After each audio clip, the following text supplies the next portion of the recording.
Well, I'm on the farm today, and I've got these hay wagons pulled out of the field.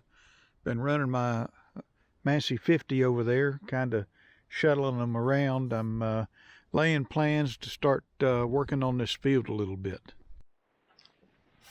But one of the things I need to do is so when I talk about working on this field, it looks dead flat, and it kind of sort of is, but it's really bumpy.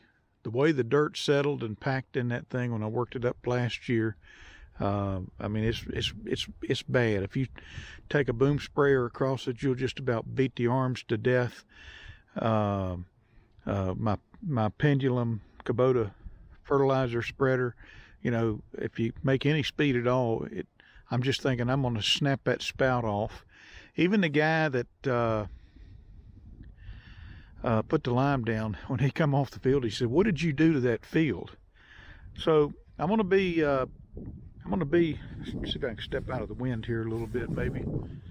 So I'm going to be running my field cultivator across it, and then putting a disc across it, and I'm gonna, I want to smooth it down. So I needed a tool to do that, and I wasn't sure if I wanted to. I got an old telephone pole I can drag across it, maybe behind the disc, that thing, kind of thing. But I saw online somebody had a spike tooth Harrow for sale, and looking at the pictures, it was a John Deere, and so we struck up a conversation about it. And I went out this morning, way out in West Virginia. This was a long trip, but anyway, I picked up this spike tooth cultivator. There's the spikes, and there's also some hardware to put these, to put them together. And let me see if I can drag this thing off of the trailer, and I'll show you a little more about it. So I was looking for a model number on this thing, and I didn't see one.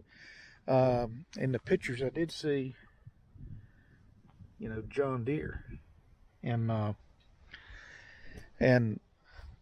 just digging around, there's very little information on the internet, but it might be a Model 30 John Deere, and it's still got factory paint on both sides. The owners kept it in a barn. It was not left in the weather. You can still see, like I may have said, some factory paint still remains on it. These almost look new, and then you can adjust these tines. I guess you can pull that loose. I can't get it to pull loose at the moment, but and you can angle these tines down in the ground. And again, let me step out of the wind here. But the way the tines work is, you're not coming in like this with the tines. They're always doing like that. They're always doing like that, and kind of dragging, if you will. And so from what I have read is these spike tooth Harrows, and I keep calling it a spike tooth cultivator when I talk to people, and I'll probably say it in this video if I hadn't already, but the spike tooth Harrow apparently leaves a great smooth seed bed. And in fact, some people, they'll broadcast their seed like oats, and then they'll run one of these across the top of it to help incorporate it into the ground. But you can see that this thing kind of does like that all the way down, and same on that side. And so these teeth are not obviously evenly spaced. So I'd say there's probably 4 inches, from here to here. I'm not sure how far apart these things are. I guess I could find a tape measure and measure it. These spikes are wore. I guess they're not bad. Who knows?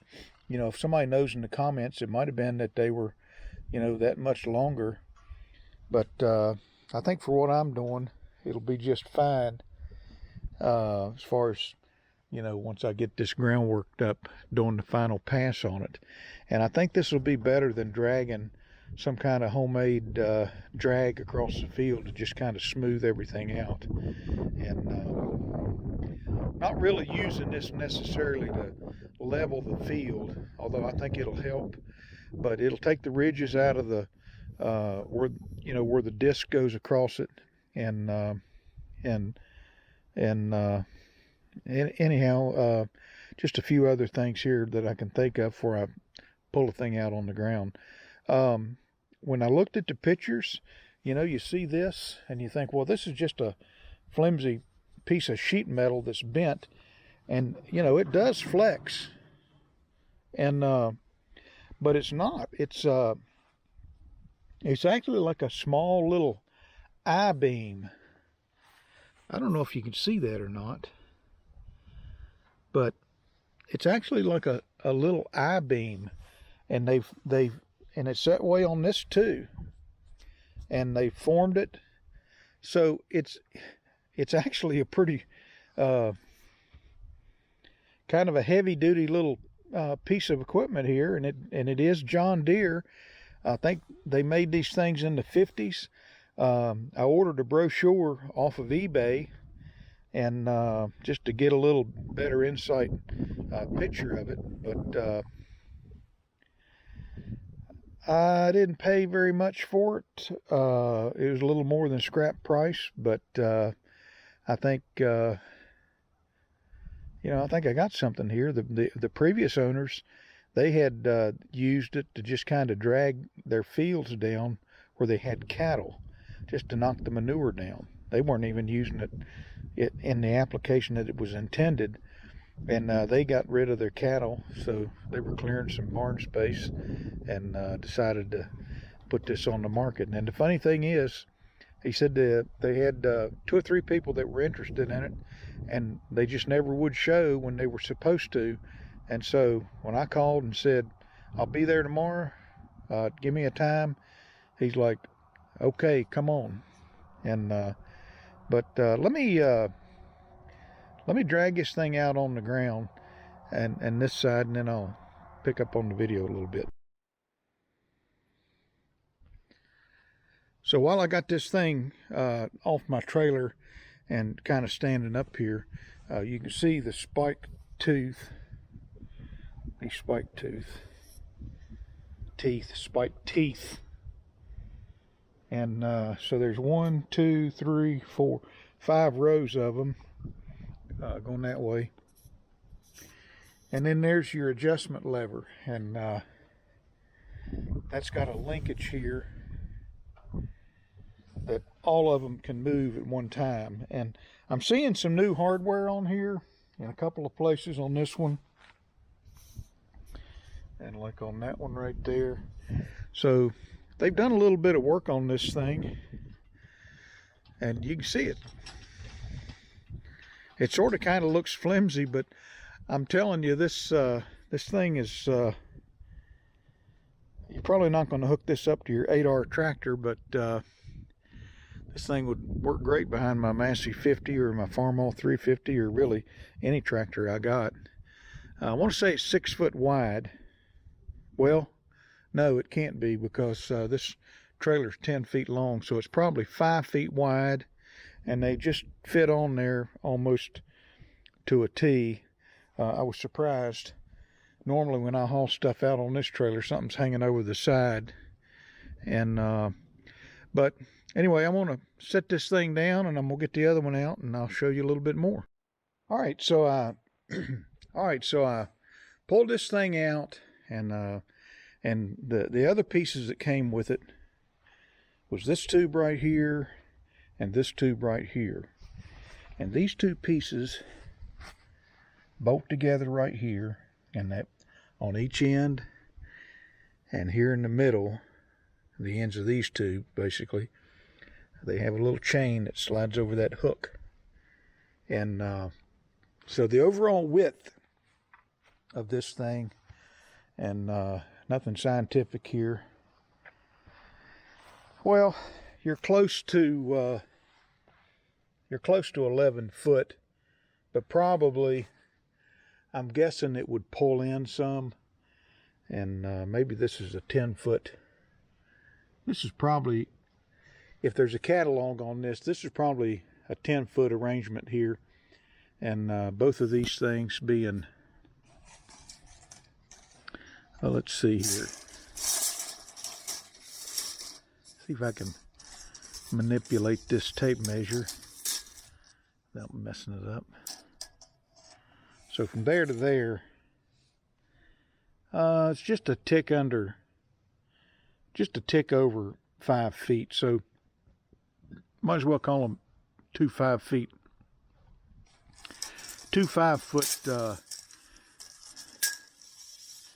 sections, and trying to get my tape measure to work. And it appears the tines are about 9 inches apart. So 4.5 inches between tines as they stagger going back and forth. 1, 2, 3, 4, 5 sets of tines. And so these rods, they come up and they've got these pieces that come off here, and they bolt into this in order to tie them together. And then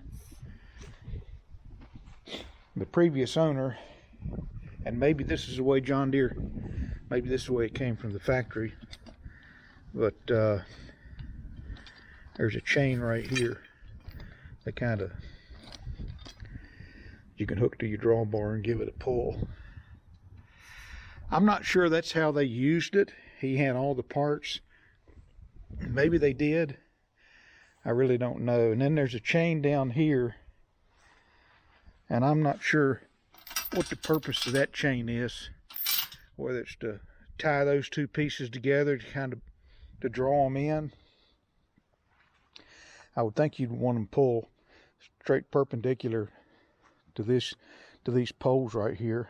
Yeah, that's the drag harrow, and it's an old John Deere, and it's kind of flimsy, but it's kind of heavy built, adequately built, I would say.